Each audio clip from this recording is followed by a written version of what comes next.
இங்கே சரியான வெயில் பொழக்குது. என் வீடியோ எப்படி இருந்துச்சு? அருமை அருமை. உங்கள் வீடியோவில் குறை சொல்ல முடியுமா ஆத்தா? காலைல எங்கள் மருமகிட்ட கூட சொன்னேன்.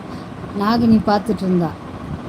சொன்னேன் நான், ஐயோ நாகினி சீரியலை என்னம்மா எடிட் பண்ணி போட்டிருக்காவோ அப்படின்னு சொன்னேன். 615 மாதிரி ரீச் ஆகி பண்ணிட்டேன். Okay okay. வாட்ச் ஹவர்ஸ் ஏறுதா? வாட்ச் ஹவர்ஸ் வருதா?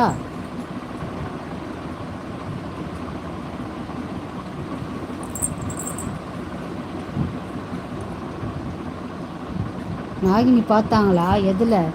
டிவியில் பார்த்துருந்தா. அப்போ தான் நான் சொன்னேன், இந்த மாதிரி நம்ம இலங்கை பொண்ணு இந்த மாதிரி தான் பண்ணுறா, சூப்பராக நிறைய லைக்ஸ் வருது அப்படி சொன்னேன். ஆமாம், அதில் வந்து நல்லாயிருக்கும். அவங்களோட பார்வை, கண் அசைவு இதெல்லாம் செம்ம ரீச்சாக இருக்கும். வாட்ச் ஹவர்ஸ் ஏறுது. Super super super. ஏற்று டெய்லி போட்டுடு.